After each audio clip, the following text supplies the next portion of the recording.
খেলোয়াড়গুলো শেষ পর্যন্ত মাঠে বসে গেছে। এদিকে আমার খুব খিদে পেয়ে গেছে। দিদি যে খাবারটা নিয়ে কখন মাঠে আসবে?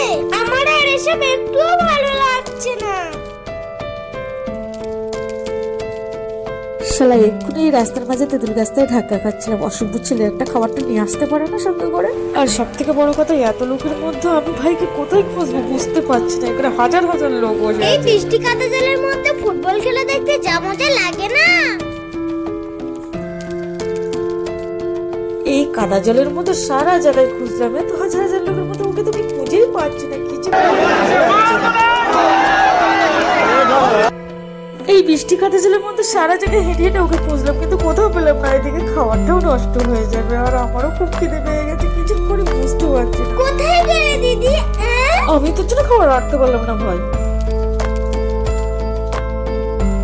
এই কি দিদি, তুই আমার জন্য খাবার এনে নিজেই খেয়ে নিচ্ছিস? হেড ছেলে, তোকে বুঝতে বুঝতে আমার খিদে পেয়ে গেছে, তার জন্য আমি কি করতে পারি? আমি খেয়ে নিই। ঠিক আছে, আমাকে না দিয়ে খেলেই তো তোর হজম হবে না, পেট ব্যথা করবে, বলে রাখলাম। ঈশ্বর নিজের পায় না সন্দেহ, সেটাই বুঝে পায় না।